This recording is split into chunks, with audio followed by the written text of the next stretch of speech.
o'clock, should we get started? Thank you so much for coming over this morning, everyone. We'll be sharing this topic of harnessing the digital environment for medical education research.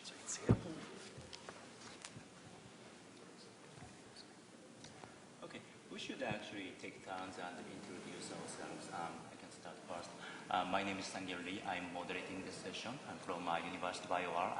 I'm a big fan of medical education research, and I'm thrilled to be here. I have no disclosures.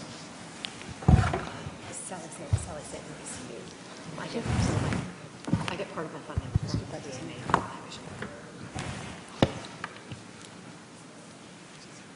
Hi, Kelly. Just use the public.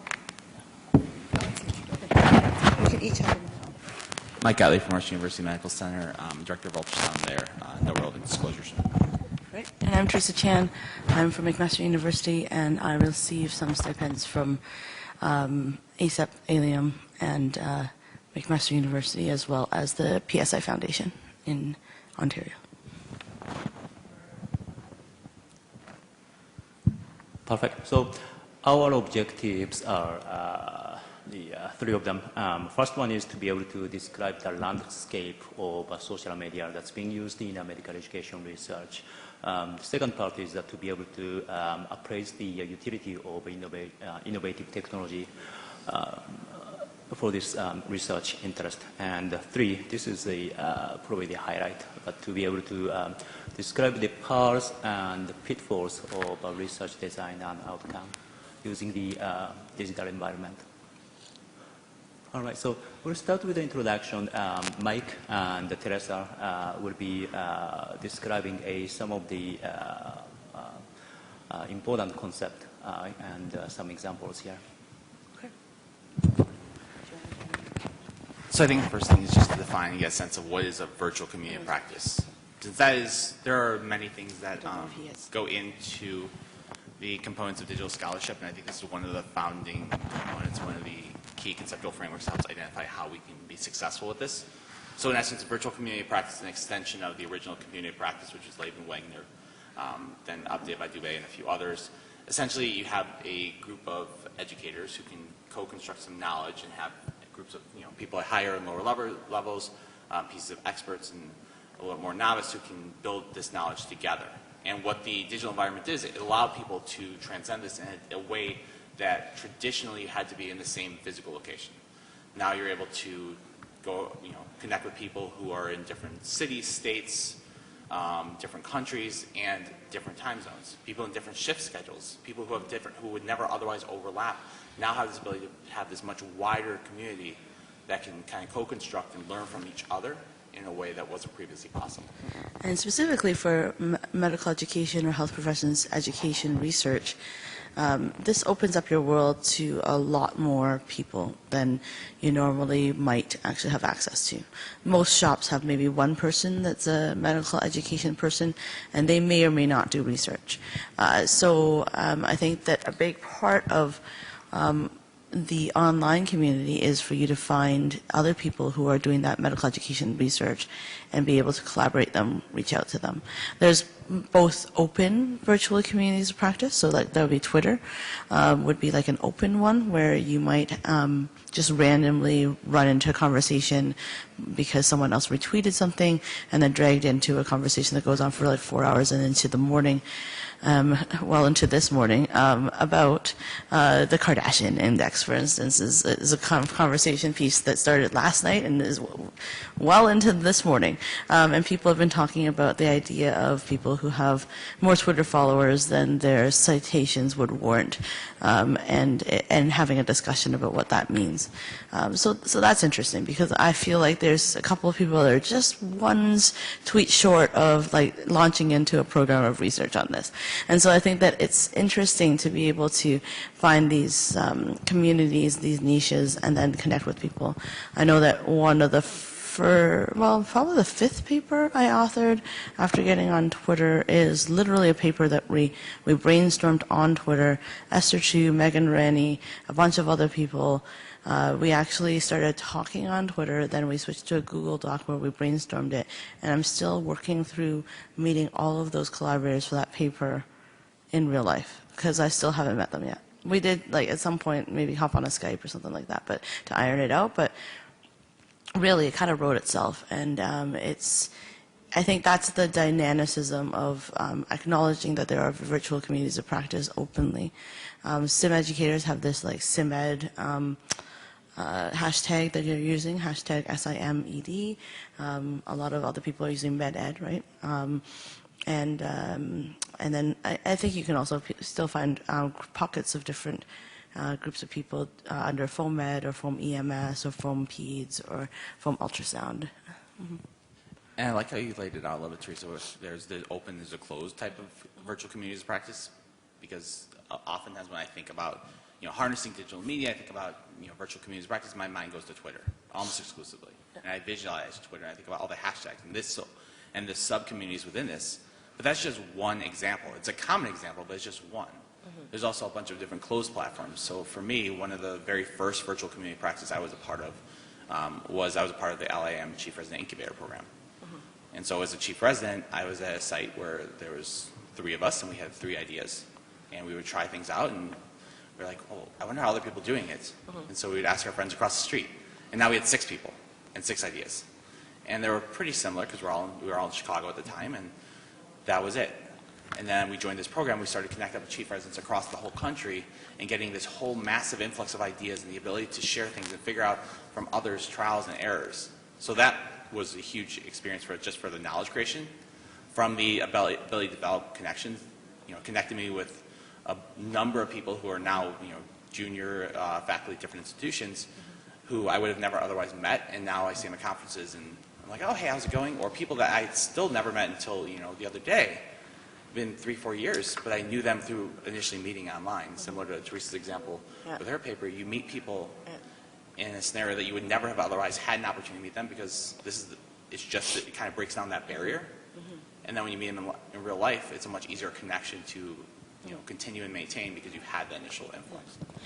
2 other communities of practice that have led to fairly good amount of scholarship that I'm involved in are Allium and then specifically Allium Faculty Incubator that Mike and I have run, and then there's also Canadian. So to contrast the 2, Allium Faculty Incubator is a designed experience, so it is actually it has actually got a curriculum. There are assessments. They are mostly formative, but the assessments are meant to be competency building.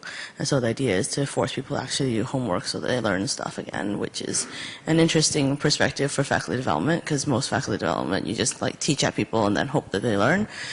We hold people accountable, which is a different level of coaching, and reveals different both strategies for coping and then some strategies of not coping when you're trying to integrate it alongside all the other kind of things, right? It's easy to go to a conference and then talk about big things but then not follow through. But when your only exposure to the faculty development is online, it's continuous, and you get a chance to be able to kind of have that slow drip and then integrate it in your life. And I think that's actually the hardest part, one of the hardest parts of being a junior academic. The other community is Canadian, which is a website that we've launched, but in the back end we have actually a fairly robust community practice where we've got a digital fellows program where we apprentice people literally one at a time for the last 4 years, but we are hopefully going to scale to maybe 3 or 4 at a time. And what they do is they have a competency-based curriculum that they go through, they read, they do modules, and then they come back and discuss their homework with us. And we do that kind of module based on podcasting, blogging, and we're apprenticing them in. That group also has a bunch of very junior apprentices who are help us with helping run the blog, so they get given the keys to upload but not to publish, or at least we train them not to publish for us, but that we have them review, copy edit, and they can get involved as a very junior student, and so they apprentice in. So at first they're reading a bunch of blog posts because you're copying, editing them, you're asking questions from the authors, you're getting things done.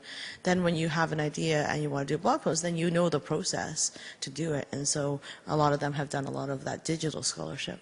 And what's emerged out of that group is also the fact that when you put really smart people together with a scholarly arc, research projects will appear. And so we've actually done education scholarship around different parts of the blog's makeup. So for instance, we have a paper on the coach peer review process that we made.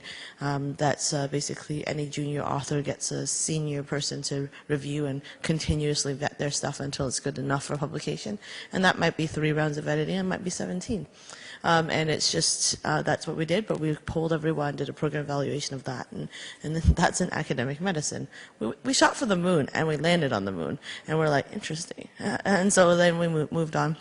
We've also written about the actual operations and the community of practice of the website and the staffing of it, and then we'll be working on the Digital Scholars Program as well. So each of these things are a testament to that if you have a community, the community will often find its way towards those things if they have people who can guide them towards finishing, right? So if it's just the blind leading the blind, that's not a community of practice. That's just a bunch of people that know each other somewhere, right? But a true community practice will have I want to call them the masters, but traditionally that's the artisans that are the central, that they know the art, they know the craft, and they teach other people to either, quilt or carve out great sculptures that Michelangelo did, and it's that apprenticeship that actually helps people develop their skills little bits at a time.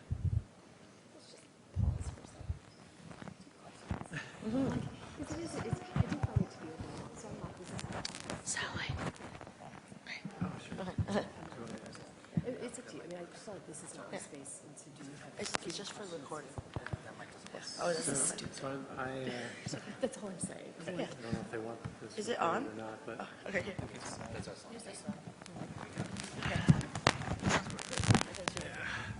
I guess, when I was, one question I think directly related to some of the things you were just mentioning, both of you, is the getting academic credit within your promotion and tenure structure so that those junior faculty who are doing content curation, sort of shepherding the community practice, the online facilitation, these types of things can take hours a week, really, if you add all of it up. And have you found a way? Are your institutions recognizing that? So tenure promotion is happy anytime you're teaching for us. Teaching is a huge pillar. We have 3 pillars at our institution at McMaster. We're very lucky. Research is a pillar. Academic contributions through teaching is a pillar. And then the other pillar is leadership. So and operations, right? So if you are doing any one of those things and can message it well for your letter. So I think it's a really good question because I think a lot of people are struggling with that. And it would be interesting to use your community of practices to say, what does the digital portfolio look like in a promotion packet? Because I actually think that's where, maybe it's been done, I don't know. No, we're working on it. But I think that everybody We're giggling because that's literally a Google Doc that we're working on right now. And I think I would want to see some examples, right, of and honestly, promotions policies that. Yes. So Mayo published theirs, and it's in JGME. There's a paper. It's very easy to remember. More than tweets and likes. And the first author is Daniel Cabrera. He is the head of FacDev at Mayo now, and he and a bunch of his colleagues really paved the way in flipping the way that they reward things at Mayo. So it's a playbook that you can steal from. And so we use that as our template at our institution for academic merit points. Right. We have points for everything you do. It's like Harry Potter. That's great. And so what happens is, so if we have a whole page now based on Cabrera's paper that actually outlines if you do this kind of curation, if you're running this kind of social media account, if you're doing this, and the size and scale and all that stuff are all in the appendix. So you report that every year. After a couple of years of reporting, I think the intention, because we're the biggest department in our faculty, will be to take those analytics into the tenure and promotion and be like, hey, just so you know, this is what people are getting rewarded for in our department. We want to make sure that you guys understand all these things and then give them the, PowerPoint slide deck and change practice. Right? So think this is your space.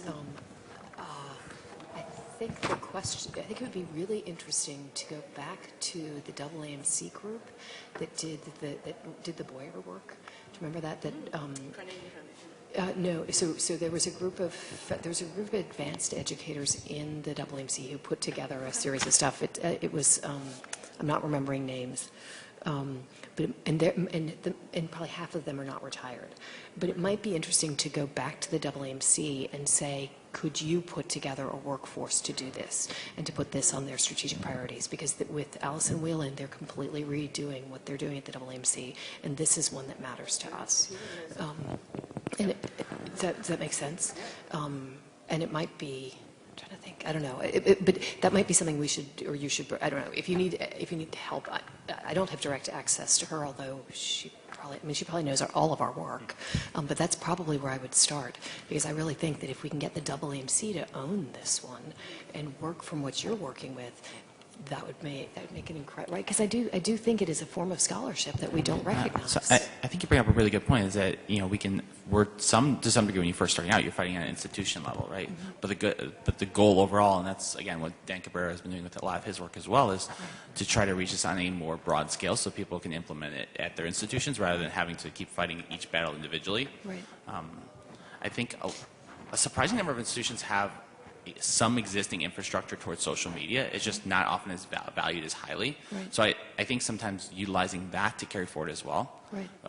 You can, instead of treating it as something that's completely novel, say, oh, this already exists, but here's how important it is, here's how valued it is. To Teresa's point, she's going to bring out some metrics and say, look how valued this is from what's already kind of been there. So building something so it's less unfamiliar to them. That's one of the things that, again, that More Likes Than Tweets paper, he tries to explain it in terms that are more familiar to PNT committees who may not be as familiar with it. And I think one of the other things that I personally have been working with some of the Canadian collaborators and John Charbonneau and Brent Thoma, we had these discussions 5 years ago. And Brent sat next to me at a consensus conference and said, they don't acknowledge my blogging as scholarship. I'm like, what are you doing to convince them? He's like, nothing. I'm like, let's start there.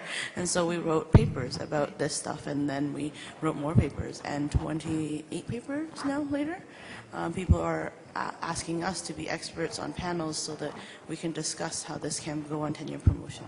We are forcing the conversation by having published all this stuff, and we've had enough strategy behind it that every time people are like, well, how about quality? I'm like, well, read these 10 papers and get back to me.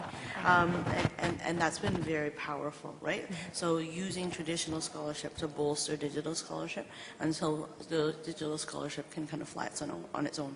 I think about it kind of like the space shuttle, right? Like you need the booster rockets at first. So the first generation of people who are doing this, we've laid down, well, not even the first generation, we're probably like the third wave of digital scholars. There's the early adopters, there's the people who are doing it and just excelling at doing the work. The second wave people are more wanted to help and wanted to build on top. The third wave people were the structuralists and said, it's great that you're doing all this great stuff, but why don't we take credit for it? Why don't we make it academic? Why don't we publish in academic medicine multiple times until people see that this is just another vehicle, that the medium is not the message, as contrary to, Marshall McLuhan, who I love, and I love to read his stuff, but in this case, the medium doesn't matter. The content is exactly the same. Whether it's a textbook chapter in Rosen's or a blog post by the same author, literally, right? Or, there's so many people that are very good and versatile, and they'll publish in multiple media. So being able to prove that point, but some people are going to have to show that as an example so that we know that they are correlative. And then after that, I think once the correlation is proven, then we can move towards just doing the digital scholarship. But I think we're in that phase now, right? So John Charbonneau becomes full professor. He puts all his podcast stuff down because finally Mac has said, put your creative professional activities on. He's like, oh. But he's putting his package together, so he, hundreds of podcasts, he lists them literally, right? And that means that he's gone up for his scholarship, but he brought with him his podcasts. And now the TNP committee has seen, his podcasts and their metrics versus his papers and their metrics, and they're like, whoa, your podcast gets a lot of downloads, right? And now they're seeing the difference between the two. But we will need a first generation of people to do both well before. It's kind of like correlations, right? Like you need to show that this metric, and like when we had a CK, we had a CK and then we brought in the troponin, we had to correlate the troponin with the CK and the cath, right? And until we actually correlated all those things, no one's just going to order troponin, but do we order troponins now more or less exclusively? Yes, right? And so it'll take time for this kind of knowledge translation to happen. It's just like any other kind of knowledge translation. It'll take a generation. It'll take 17 years, like they say. Forgive me, distraction, because I just got one minute, if your flight is delayed and you're going to miss a connection. Oh, dear. Please forgive me. That's okay. That's okay. That's fine. We should talk about the study design and implementation, since it actually shows a very good example. If you can actually move the slide. All right. Yep. So this is to moving on. Once you have a community practice, I think you can actually harness it to do research. And so this was a paper and an example of how we actually did an online needs assessment based on calling out to the community. We're like, well, we need to, blogs historically haven't done a lot of needs assessments because they didn't know who the target audience is. We're like, okay, let's challenge that paradigm. Let's actually just use a survey and just launch it and ask people to stand up and actually respond. And so this is a paper that's about how we actually did that needs assessment process and how we harnessed the readership to be able to inform how we would go forward and do more educational development, but turned it into scholarship and explained how that worked. So I think that there's a great power in reaching out to the target audience that is the one that you actually are trying to reach. Mm-hmm.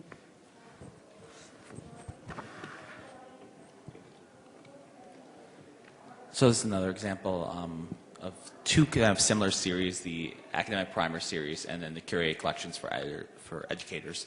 Essentially, this came out of the Academic Life and Emergency Medicine LAM Faculty Incubator Program, which is one of the more closed virtual communities of practice. We were, in our first year actually is where we first trialed this out, and we had a group of educators from various degrees, from more junior to more experienced, and we were trying to figure out how do we identify papers that are of high yield to them. And so what we did is we harnessed this community practice. We took a mix of both junior and more senior clinician educators. We did an initial kind of search, both within the group itself and actually harnessing Twitter as well to reach out and do a giant call for papers that we thought would be the top most essential papers. We came up with anywhere from, depending on the topic, some of them being smaller, about 40, some of them being upwards of 65, 70 papers, and we would do modified Delphis to narrow it down to the top 5.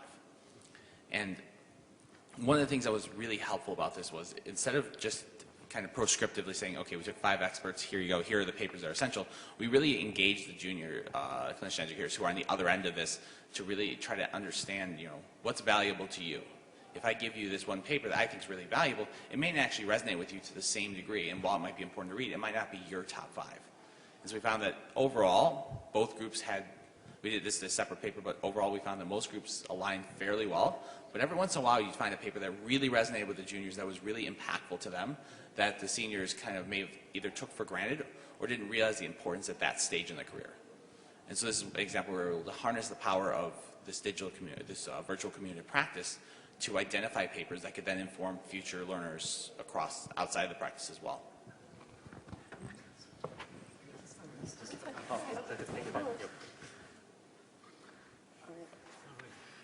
is just surreal. It's always, it is what it is. The metric study also did this, and so what we did was we actually harnessed Twitter to be able to do a curated list of participants who would then help us rate blogs and podcasts and actually put together the content that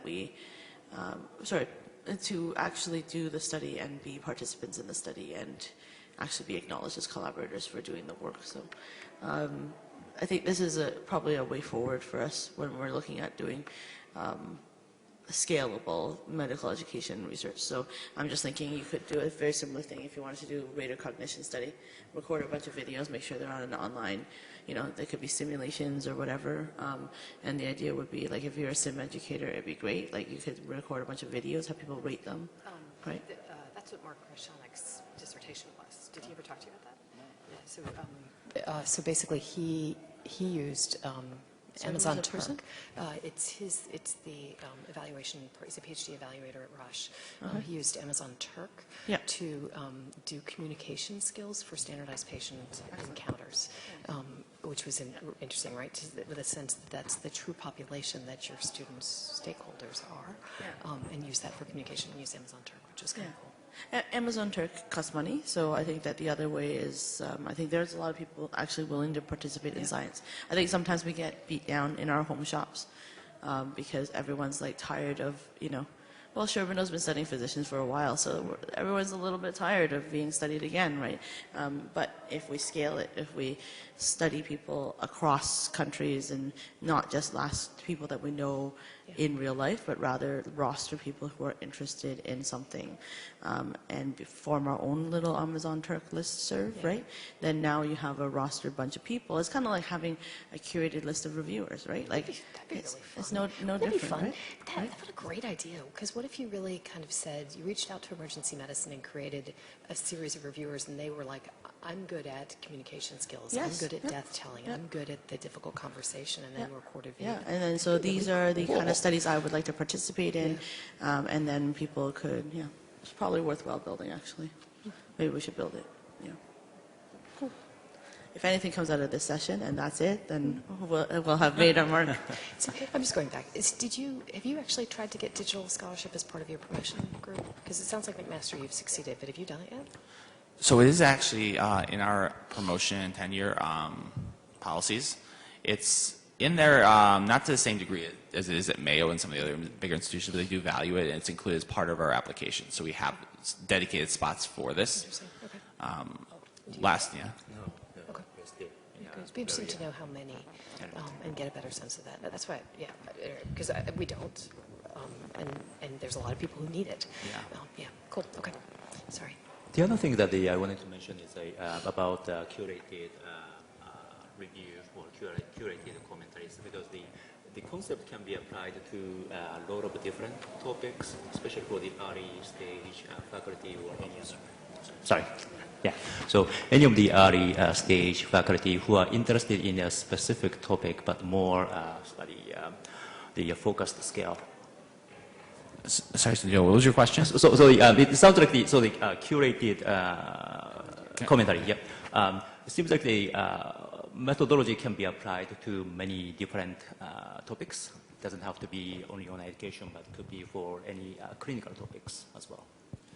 Yeah, absolutely. There's no reason that couldn't be cross-applied to another arena, because it comes back to the methodology. We're utilizing a mix of learners to create this micro, virtual community practice that's going to help kind of inform it and using multiple levels. It almost has a little bit of roots in design thinking, though it's not following the typical design thinking methodology approach.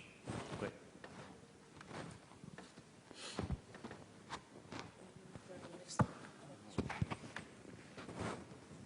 So why don't we talk about the dissemination using social media?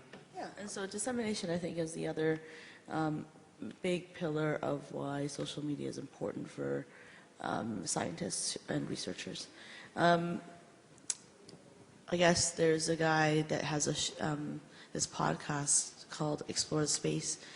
His name is Mark Shapiro, and he talks about PubMed hell and how there's a lot of papers that are published, and that's all they are. They're published and no one's read them, right? Maybe someone and their mom. And I think that the idea here, my mom doesn't even read my papers, so if I didn't actually work on promoting and letting people know and disseminating my content, then no one would read it other than maybe my collaborators' moms. So I think that that's where the sweet spot for social media is for early career scientists as well. I think there's an advantage for them to build their academic niche, to build out their academic brand as well. And I know some people feel that brand is a bad word or a dirty word. I think that, in all honesty, it's just the right word. It's not necessarily good or bad. It's the connotation that you have that you do have a commodity, which is your intellectual property, and you want to get it out there. And if it's good stuff, and you should try to get it out there. And so I think a big part of dissemination is learning how you can leverage that. So if it is someone invites you to talk about your research on a podcast, then you say yes. You get some media training, and hopefully you don't take it too badly. And then you do another time and another time. I think you can also harness it with more intentionality. So when you do have a couple of papers that cluster together, writing a blog post that instead of a review paper that actually amalgamates it, or write the review paper when it's accepted, write the translational blog post that highlights the review paper and all the previous papers. So I think that that's where, you know, like dissemination is probably the sweet spot of where people will naturally use social media to do some of this stuff. And I'm going to speak to the ladies out there right now. There's a gap, there's a gender gap. So even though there's the Kardashian index they talk about with people's Twitter followers divided by their number of citations and adjusted to some kind of like adjustment factor. It's named after a woman, but actually most Kardashians in science are probably men. So I think that a lot of women don't promote their work, and I think that we have to find ways to be able to speak about the truth that we did publish a paper, that we did do something, and grow from there. So I actually find that there's good cheerleaders of people who actually do promote each other. And so what happens is we have people who integrate in paying attention to their colleagues at their shop and saying, I guess like one of our audience members, she has a couple champions at her shop that do it really well. Like Judd Hollander constantly tweets about great stuff. Dimitri Papagagno also does great promotion of other people's stuff. So I think that we also need to get online to do that, right? Because if you have a student that's suffered over a paper and they finally get published after a couple of years, it's fantastic to be able to celebrate their success. Hopefully they're on Twitter so they can see it. But if not, you can at least tweet it and then email them the tweet. And then they'll know that someone is proud of them, right? So I think that's huge. I think that the final thing for dissemination is also the fact that we are public-facing intellectuals. As physicians, people need us in this space. And there's no doubt that for every Gwyneth Paltrow, we need a Jennifer Gunther willing to stand up and say, no, definitely no, that is not the truth. In this post-truth era, they say, you know, in this fake news era, we need smart people who have a centering in and an expertise to take their heads out of the sand and actually engage online. We've lost lives, right? The measles outbreaks everywhere, and then children who have died are a testament to the fact that this is a public health concern if we are not online. And so that's my soapbox. And I think, you know, the impact of it is huge, but one of the things is how do we operationalize this, right? What are some examples of how we can be successful with actually disseminating our scholarship in different ways? So one of them up here is the LAM Journal Club. So they paired up with JGME and they paired up with Annals before on this as well. And the concept is a paper comes out and it reaches those people who have read that paper. Great. That's a small subset. And that maybe reaches some people later who have an interest in this, who then seek out that paper through PubMed or seek it out through the journal website. But it ends up being a relatively small number, especially when, as you go down, farther down in journals, the degree of reach gets smaller. And all the work that Teresa's mentioning, that all that work that went into it, the service you owe to the patients and the learners and everyone involved in this, just sits out there in PubMed that no one ever reads until they're really looking for it. And so this is a way to kind of push knowledge out there and engage people, because people are more likely to actually successfully utilize this if they actually engage in the conversation, if they engage the information and they think about it and they apply it to themselves. So this was one example for targeted temperature management, which is arguably a pretty well-known paper. And they had actually connected up and had the author on, and they did a Google Hangout where they talked with the author and several other people, and they engaged and they did a mini journal club. And then they engaged online, and it allowed the opportunity for learners from students to residents to experienced attendees to all comment and engage with this author of this major paper in a way that you can't do when you read a New England Journal article. So that was a really great way to disseminate information.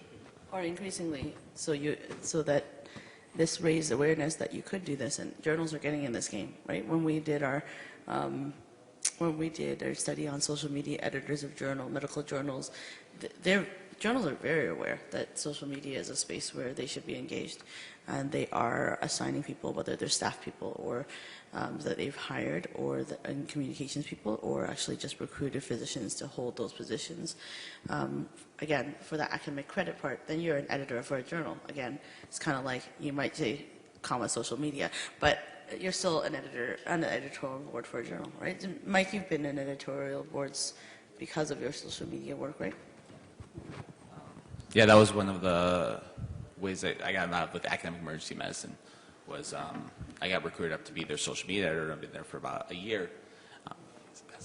And so one of the things that we really started to implement with AEM was, if you look up here, you can see here's a abstract. And if I go and I post this on Twitter, some people will read this, but it's kind of overwhelming. So people glance at it and they move on. And the amount they retain is very small. But if you turn it into an infographic, that's very easy. That's very palatable. And you can see the impact as people look at this. We've seen this change to infographics, not only for online presence, but even you'll see it more and more if you have it in posters. And when people present at conferences, it's no longer this standard, dogmatic intro, methods, results, discussions laid out in mostly text with a small graph that no one can understand. It's translated into, okay, let me try to describe the methods in a pictorial format with minimal text because people understand that better. It's interesting. We had a presentation at the American College of Surgeons, and they asked you to submit, in addition, a digital abstract, and they gave you access to the platform to be able to use all the images. Like, here, get all these images and to make it, and give you a template and everything. But that was their purpose, right? So that people would tweet what was being presented at the meeting, and they made it easy. So in addition to an oral presentation, they're like, here, do a digital abstract, which is kind of cool. And then the paper, the same thing. They asked when you submitted the paper, and I almost wonder if we ought to start doing this in our journal. Please submit a digital abstract so that would be easier to tweet. That'd be pretty cool. We should go back to Susan and talk about that. That's huge. And I know Annals does that, but they make it optional. So they say, if you'd like to, we will make that. So it should be optional because my collaborators, they're like, right? And so I think it should be optional, but I think it should be a great, an additional thing that we can do. Yeah, so I think Seth Trigger at JAMA Online, they actually make them for them. And so I think increasingly that's what you'll see is you'll have, especially probably the top tier journals will be the ones that first do this. It was actually not the top tier journals that first did it. It's a bunch of volunteers for smaller journals that did it. And then the top tier journals are like, that's really cool. And then now CMAJ has it. There's a lot of copycat stuff. So we don't actually with AEM, E&T, right? That they can do both? We probably had to go back to Susan and just say. Well, we'd have to talk to Jeff Riddell and Farine Xavier. They just took over as social media editors, so that's something. I don't know if either of them are super interested in visual stuff, but we could ask other people. Well, all I was saying is that for the American Journal of Surgery, it was that they requested, they gave you an option to submit a digital abstract on top of the paper that you were doing. And I think that we ought to talk to Susan and say, let's build that into our process because that would help get our stuff out. Agree, and I agree. It shouldn't be required. I think it's something that it will increasingly be utilized as authors see the value of this. But one of the things that you highlighted really nicely, Sally, is that when you presented with ACS, that they gave you resources. And I think that that's one of the challenges is that not everyone's familiar with using this, and trying to start this from scratch is very, very intimidating versus having the resources in kind of a starter pack. Right. And seeing, oh, this is how you do, oh, okay, so this is not as hard, either PictoChart or PowerPoint or whatever your resource is, having a starter. So maybe you all do an educational download on how to do a digital thing with the resources and a template that people could that's a good idea. I'll ask the guys that did the infographics workshop with me to get on that. Yeah. The other thing that we can actually do is probably, I think that we can also explore linking up with talented individuals and bring them into our team. So I can send you the surgical one if you want. I know Andrew. They were like, here are three things, just put your pictures in.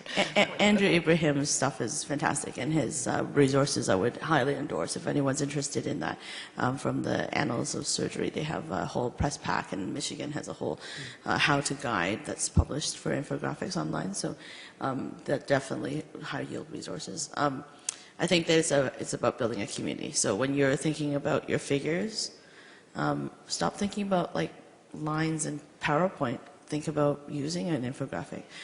So we actually did that for one of our recent papers. Was we could have had just a boring table, but we actually picked a chart and then made a little graphic about consultations, and that's the figure. The editors were skeptical at Annals as to whether or not the editor-in-chief would be okay with it. I'm like, Mike Callahan will understand. And that's how it's published. It's a full color, like I guess in the print version it'll be black and white, but it's like grayscale. But it's a full color infographic that summarizes the content in that review paper. And increasingly, I think that's what I'm trying to do, is directly make the infographic I want as a part of the paper, because then I don't have to do it again later. There's a visual abstract, but there's visual assets as well, and I think that traditionally the line item figures are probably phasing out. Okay, do you want to hit the next slide? Wait. All right, and then I think that's the other group is to actually integrate with all of these. There's so many people out there who are those translational teachers, and cashing in on aligning yourself with those people, I think, is very key. So I've been invited to speak about our board game, the Gridlocked game on RemWrap, and that was really fun.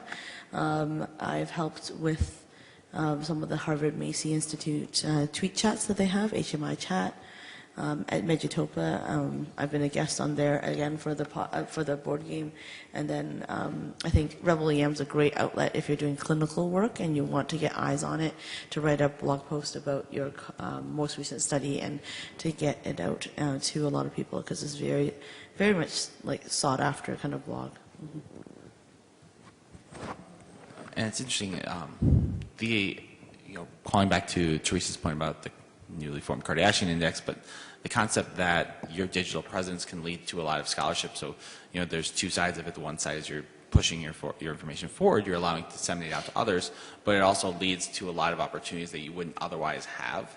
And, I think that that's something that Teresa and I are definitely appreciative of, is that our social media presence had a significant impact on our career trajectory that would not have been present without that, both in terms of collaborators that led to future publications, that led to the PubMed index components that allow for P&T, or even if you look at the a lot of the national speakers, when you come to ASAP or to SAM, the speakers who are on there are often not super highly published to the same degree as some of the other researchers, but they're heavily recruited because they're well known, because they have the voice and they build their voice out there, both by speaking, and that's an audience, and can be an audience maybe up to 100 people, but that's it.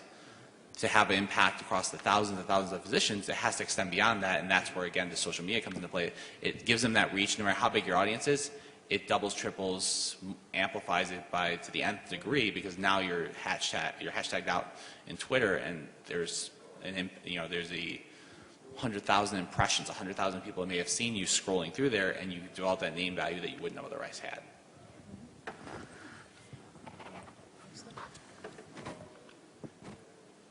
And I think Twitter, we started with Twitter, we'll end with Twitter in this zone. I think right now that's where docs are. And so I think that our patients are largely there too. I think that our patients are probably moving to other media, and so I think our students are moving to other media as well. So if you're a teacher, if you're a researcher, I think you have to know that it's where we are right now. It's probably not where we will be in 5 years. Who has a MySpace account anymore? So that's just the truth. These things are transient, and they'll Snapchat one day and they'll Insta another, and we're going to be moving at the pace of this kind of adoption at some point. But right now, Twitter seems to be where the conversation is.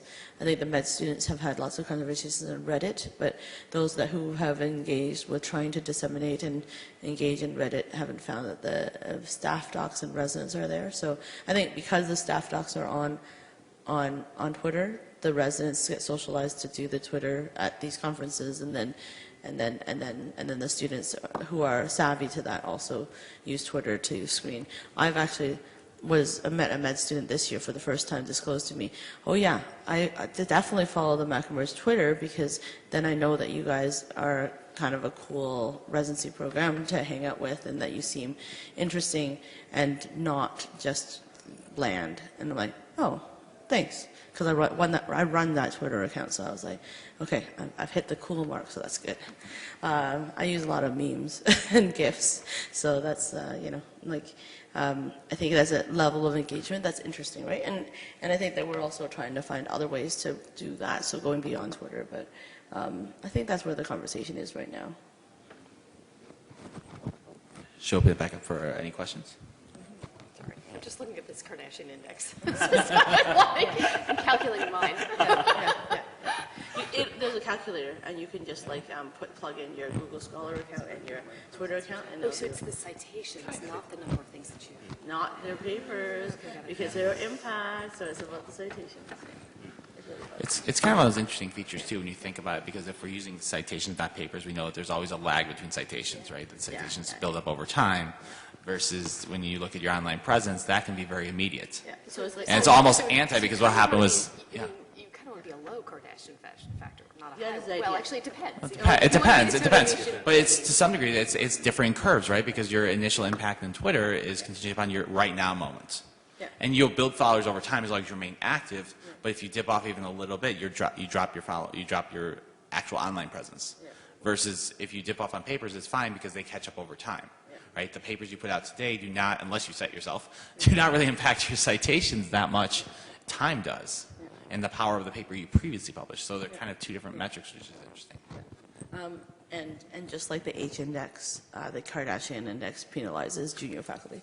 So if you haven't been out for a while, it doesn't actually, it's just like any of the other citation metrics. It actually penalizes people who don't have notoriety, haven't been previously cited, aren't out there yet. But so these are the kind of things that if you really want to dive into the nerdiness of bibliometrics, I will go there with you. But I would say that it's an interesting field, because what we're trying to do is we're trying to measure something because I think it's convenient. Because Twitter followers, it's easy to get that number. Citations, it's easier to get that number. But what we're truly trying to measure in all of this stuff is impact, and voices reached and influence over a field. And I think that it was a genomics professor that wrote that paper, the Kardashian Index paper back in the day. Neil, I think is his last name. And so Dr. Neil had worked on this because he found that there are some people in genomics that were outsized in their social media presence versus their actual scholarship. And I think the idea there was that he was trying to actually move people towards being more online if they were notable people, because in the field of genomics it'd be important to actually have salient voices who had credentials and had done the work to speak to all the public that was on Twitter. And so I think that he formed that index to try to encourage people who had a low Kardashian index to consider going towards a little higher. So if you have thousands of citations, we should try to get you thousands of followers, because that's a 1-to-1 ratio, right? And so I think that that's where he was trying to get at. But obviously, it has a life of its own at this point. And there's all sorts of debates and arguments that you can have, but it's interesting. So, and maybe forgive me if I missed it, but part of why when I looked at your description of this was I wanted to see, had you been using these mechanisms to recruit students into educational research projects as subjects? Yeah. So we talked about that. The metric study score, metric study group, what we've done is we actually launched the social media campaign. We also did an in-person campaign at Cord where we printed little business cards and hand them out and recruited people. The idea was that we were trying to recruit educators, students, and residents to actually rate a lot of blog posts, right? So anytime you need to get people to do kind of work, it's really hard to get enough people. But we got hundreds of people to sign up and hundreds of people to finish, 309 people to rate 10 blog posts each, and actually go through reading a blog post, then rating it, and then turning those answers to us. And so I think this is kind of our way of making basically a little Amazon Turk of our own. And so the idea would, but both volunteers. And so what we're doing is we're pre-registering the content, and then we're pre-registering the people who want to participate. That becomes our denominator for a study, and then we give them the link to the study, and then that's a second phase. So we have a pre-recruitment phase, and then out of that, that's our denominator, and then we recruit from there to actually have them complete the study. Have you written somewhere how you did that? Yeah, there's actually a paper. So you go to metricstudy.org, metricstudy.org, and then go to research/research-agenda. It's one of the papers there. It's like harnessing the community of practice. It's like probably number, yeah, it's in AEM education and training. It's, I think, closer to on that website, it lists all our papers in order. I think it's like 18 or 19. It's the study methodology. It's a brief report about that. Yeah.